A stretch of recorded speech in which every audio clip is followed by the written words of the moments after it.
O certo é que quando a gente fala em pensamento e vida, as pessoas são tomadas hoje nós vivemos um tempo do mágico. As pessoas, elas querem uma coisa mágica, uma fórmula mágica. Então, por exemplo, a fórmula do emagrecimento da virada do ano novo, né? Então você usa assim, uma blusa amarela com listras roxas e no dia seguinte você está 30 quilos mais magro. As fórmulas mágicas.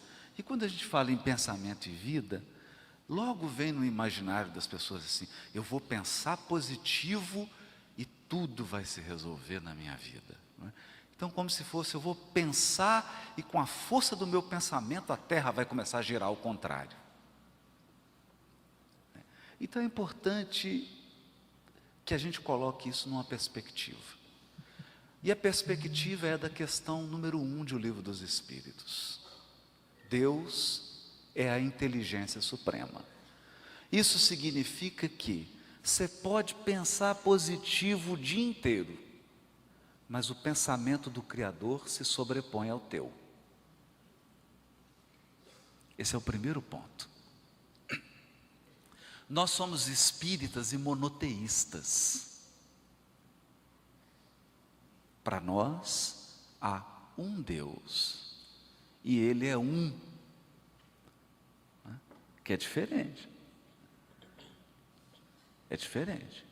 Ele é uno, Ele é íntegro, não tem fissura em Deus.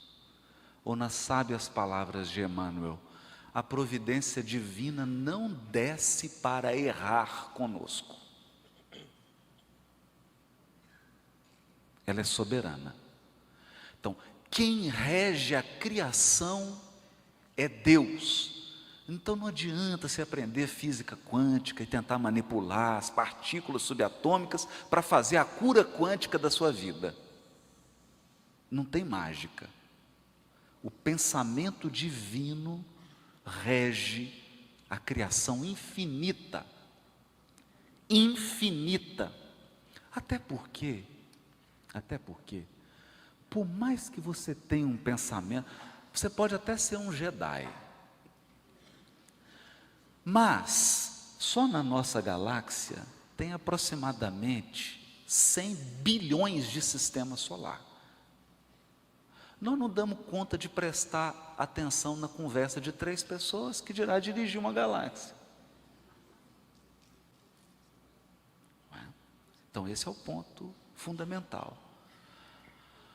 Há uma lei divina que rege os mundos e os seres.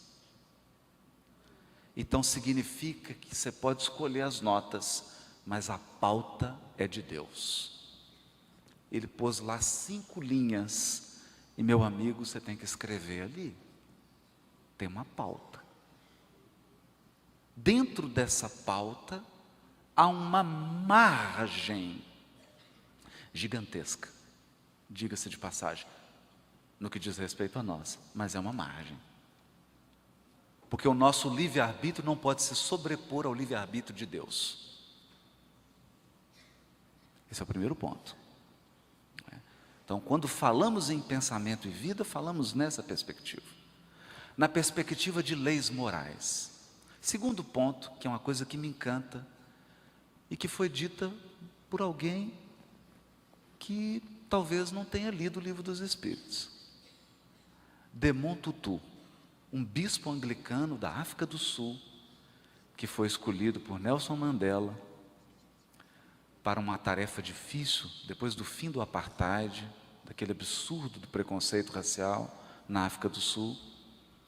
O bispo Desmond Tutu foi chamado para fazer a conciliação, porque ele disse assim, Nelson Mandela disse, né? Se nós implementarmos olho por olho e dente por dente na África do Sul, seremos uma nação de cegos e banguelos. Então era preciso reconciliar, era preciso apaziguar. Então chama Desmond Tutu. Desmond Tutu conclama para uma uma fala ao ar livre, isso antes do fim do apartheid, foi por isso que Nelson Mandela o chamou. Estavam assim os soldados do regime, e Desmond Tutu inicia sua fala dizendo: fiquem tranquilos, nós não viemos aqui para nos insurgir contra nada. Essa aqui é uma manifestação pacífica, mas eu preciso dizer algo para vocês: vocês já perderam. Pai, só via soldado pegando a arma, falou: como é que negócio? Vocês já perderam. O regime do apartheid já caiu. Vocês já perderam, vocês só não sabem. E vou dizer por quê. Porque o universo é moral. O universo que nós vivemos é moral. Há um Deus soberano garantindo a justiça divina e a moral. Vocês já caíram. E foi dito e feito. O regime caiu. Feitas essas considerações, diz-nos Emmanuel que a nossa vida é o retrato do nosso pensamento. Porque o Criador, não obstante seja o Todo-Poderoso, não obstante seja a suprema inteligência, não obstante seja o amor infinito, Ele não nos retira a oportunidade de escolher. Deus não viola o livre-arbítrio. Não viola. Então, do ponto de vista jurídico, isso é interessante. Se Deus é todo-poderoso, ao criar o livre-arbítrio, Ele se limitou. O Criador estabeleceu uma limitação para Ele mesmo. Então, Ele mesmo pôs uma regra que Ele obedece. Por isso que Jesus diz que Jesus é um modelo de bondade, e no Livro dos Espíritos nós aprendemos: Deus é modelo de amor e caridade e de humildade. O mais humilde da criação é Deus, porque mesmo sendo todo-poderoso, Ele se limitou a uma regra para o poder supremo de Deus, estabelecida por Ele mesmo: não interferir no livre-arbítrio das suas criaturas. Isso é lindo. É lindo. Então, se você falar assim: eu vou me suicidar agora, você é respeitado. Você é respeitado. Embora todas as consequências dolorosas, você é respeitado. Você pode fazer escolhas. Então significa que devemos dirigir o nosso pensamento, e essa é a função do Evangelho. Foi por isso que Jesus veio. Nós precisamos aprender a fazer escolhas. E a evolução é aprender a fazer escolhas. Portanto, a vida que vivemos reflete o que pensamos. Mas há um outro detalhe aqui. Quando Emmanuel fala do pensamento, ele não está dizendo sobre atividade cognitiva. Porque a gente fala em pensamento, logo a pessoa reflete assim: pensamento? Pensamento, entendi. 2 elevado à terceira potência vezes 4 elevado à quinta potência. Eu estou pensando. Não, você está calculando. Nós confundimos pensamento com atividade intelectual. Não. O pensamento é o conjunto das atividades anímicas do espírito. Portanto, sentir é pensar. no sentido espiritual. Porque o pensamento é um fluido, modificação do fluido cósmico, que retrata a nossa carga afetiva, a nossa memória, a nossa cognição, as nossas intenções e a nossa vibração. Então tem pensamento que cheira mal. Cheira mal. Às vezes a pessoa fica preocupada porque comeu alguma coisa, está assim com um pouquinho de gases, né? E esquece do pensamento. O pensamento, ele fede também. Fede. O pensamento, ele mata. Ele mata. Tem pessoas que você colocar nessa cadeira aqui, daqui meia hora essas flores estão tudo murchas. Porque o pensamento dele é ácido. A vibração é ácida. Então a gente costuma muito pensar assim no umbral, né? Por que não tira o povo de lá? Porque onde vocês colocaram, eles criam outro umbral. O umbral não é um lugar. O umbral é uma comunidade de seres. Não é um lugar. O inferno não é um lugar. O inferno é um grupo de pessoas. Percebe? Se você colocá-las aqui agora, esse diálogo aqui vira um inferno. É nesse sentido, do nosso pensamento como a manifestação da nossa força criativa, da luz do nosso espírito. Porque o nosso espírito é co-criador. Isso significa que nós interpomos as nossas intenções nas intenções do Todo-Poderoso. Agora, é preciso entender que o livre-arbítrio exercido hoje é o determinismo colhido amanhã. Isso é importante, porque às vezes a gente diz assim, determinismo, a pessoa fala, pois é, existe um determinismo na criação. Eu, por exemplo, nasci com o karma da classe média. Eu vou ser sempre classe média, nem pobre nem rico. Não é? E acredita que esse determinismo foi estabelecido por Deus.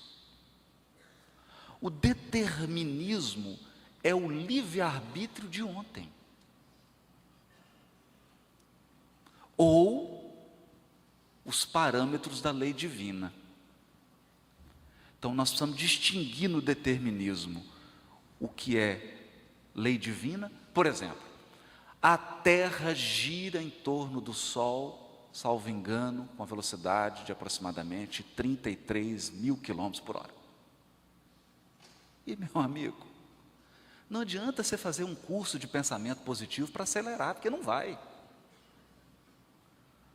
Você pode juntar todo mundo para meditar, fazer yoga, para mudar a velocidade da Terra, que não vai mudar. A pressão atmosférica, se nós subirmos a pressão atmosférica, mata todo mundo. Ela foi calibrada. A distância da Lua para a Terra foi calibrada. Um ajuste fino. E não é o seu pensamento que interfere nisso. Então há uma lei divina, um determinismo divino. E há o seu determinismo divino que diz respeito ao nosso destino. No nosso destino, a escolha de ontem é determinismo de hoje. Por quê? Porque o Consolador prometido nos aclarou para uma realidade. Nós temos múltiplas encarnações e uma vida. Uma vida. A vida imortal. Imortal. múltiplas existências. Não é? O que significa isso? Que é você que está vivo.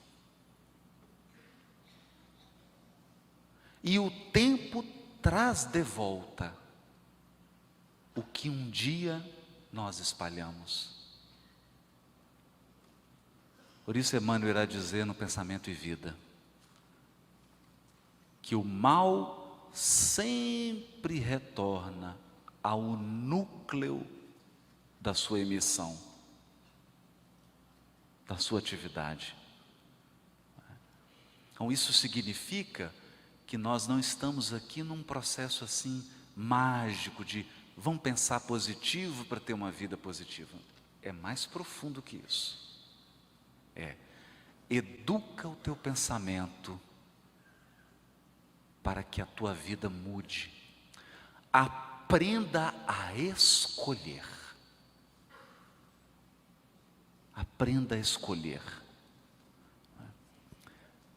Penúltimo ponto, para a gente encerrar. Penúltimo ponto. Pensar é semear. Você planta uma alface, em 15 dias você está colhendo. Planta café. Planta café. Aliás, Rossandro, matéria do New York Times, café emagrece. Agora está comprovado. Comprovado. Café emagrece, mas é capinar, não é beber não. É capinar. Então você planta o café, só colhe daqui 5 anos. O que significa isso? Nem todas as semeaduras são iguais. Há plantas que demandam 5 anos. Há árvores que para você colher a madeira, árvores legalizadas inclusive, né? Para colher a madeira você tem que esperar 30 anos. E a alface que você planta e colhe em 15. Na vida espiritual também. Então tem semeadura que você vai começar a fazer agora, daqui 250 anos você vai começar a colher. Há processos renovadores que você inicia agora, daqui 2000 anos ele vai se concretizar. Vide Públio Lentulus, Emmanuel, 2000 anos. Portanto, a proposta do Pensamento e Vida é uma proposta de longo prazo. E por fim, para encerrar essa fala, né, para a gente partir para o bate-papo, não é bate-boca, né, bate-papo, né? Emmanuel diz assim, que nós vamos fazendo essas experimentações com a nossa força criadora, até que um dia nos identifiquemos com a sabedoria infinita que representa o pensamento do Criador e com o amor infinito que representa a vida de Deus. Sabedoria infinita e amor infinito. Nesse dia, o dia em que nossas escolhas forem as mais sábias, o dia que as nossas ações forem as mais amorosas, nossa vida será abundante. Abundante. É dessa abundância que Jesus fala. Essa vida abundante, que é a vida plena de amor. Plena de amor. E eu encerro dando um exemplo, em homenagem aqui à nossa querida irmã Aila. Divaldo foi visitar a irmã Dulce. E ela, com aqueles assistidos todos, né? Aquela carência enorme, uma comunidade muito pobre. E ela dormia numa cadeirinha mais velha, né? E o Divaldo chegou lá, viu, mas irmã, a senhora dorme aqui? Durmo, meu filho. Olha que danada, né? Durmo. Aquele dengo. E dengo de freira, quem resiste, né? Aí, durmo. O Divaldo, nossa, fez uma campanha, não pela paz, por uma cama para a irmã Dulce. Aí conseguiu aquela cama bonita, daquelas que eletrônica, pisa, ela da cabeça, levanta o pé, fala, agora a freirinha vai dormir bem, né? Compra a cama, manda entregar com lacinho, bilhetinho e envia. Daí alguns meses o Divaldo volta, está lá a irmã Dulce na cadeirinha, na mesma. Mas irmã, a senhora não recebeu a cama? Recebi, meu filho. Mas está dormindo na cadeirinha? Essa cadeirinha já me ajudou a criar toda essa enfermaria.